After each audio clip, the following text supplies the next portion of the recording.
Hello and good day. My name is Andrea Anger, and I'm a graduate of Public Health at the University of New England. The purpose of this presentation is to show the importance of the safety measures in the mechanic facility. Our focus in occupational health contains many notorious examples of how workers' health is impacted by unsafe working conditions. The purpose of the investigation in the mechanic facility was to do a hazard zone checklist. For each caution zone job, identify any physical or psychosocial risk factors that apply. If a hazard exists, it must be reduced below the hazard level or to the degree of technology and economically feasible to reduce physical job stress and psychosocial job stress. To identify risk exposures.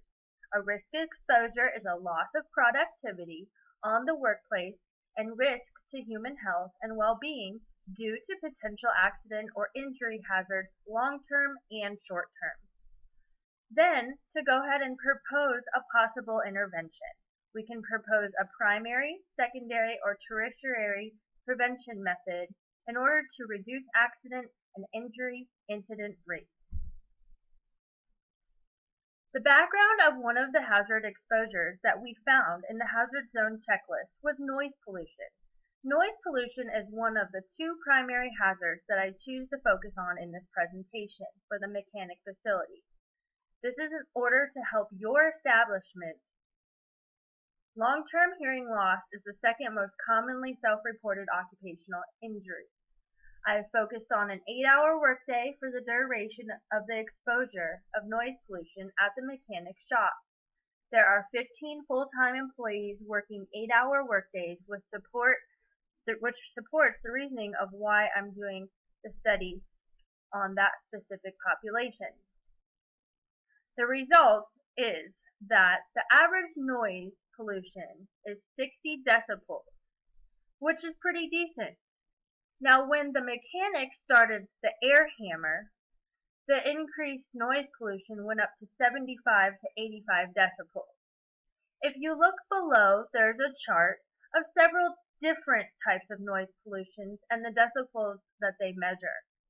The ones highlighted in red, such as the automobile, which is 80 decibels if running at idle, or a diesel truck, is actually 100 decibels. This can cause long-term hearing loss. You will see to the chart on the right that the exposure time matches up next to the amount of decibels. So for instance, you look at the level and then you look next to it at the NIOSH max time, which is the National Institute for Occupational Safety and Health Recommendations, or recommended exposure limit. The intervention that my team and I propose for you is to ensure that all of your employees are wearing proper PPE, personal protective equipment. The PPE should be worn not only by the mechanics doing the primary job tasks, but by all employees in the facility. We need reminders and educational material that should be hung in all workstations. Compliance with proper PPE should be monitored regularly by management. Hearing screening should be implemented on a tri-monthly basis. Another exposure that was identified during the hazard zone checklist was proper lifting techniques and injuries. In the mechanic shop, there are a lot of tasks that require proper lifting. Lifting is the act of manually grasping an object of definable size and mass with two hands and vertically moving the object without mechanical assistance. There are many lower back injuries that occur from lifting. They account for 24% of injuries that cause days missed work. Musculoskeletal disorders are another injury. They are an injury or disorder of muscles, nerves, tendons, joints, and or spinal disc. costing the U.S. $2 billion annually in expenditures for workers' compensation. Also, there's sick leave and missed days work. An intervention that my team and I propose to you is for your employees to perform a two-person lift. NIOSH recommendations say that there should be a two-person lift with any object that is 50 pounds or heavier.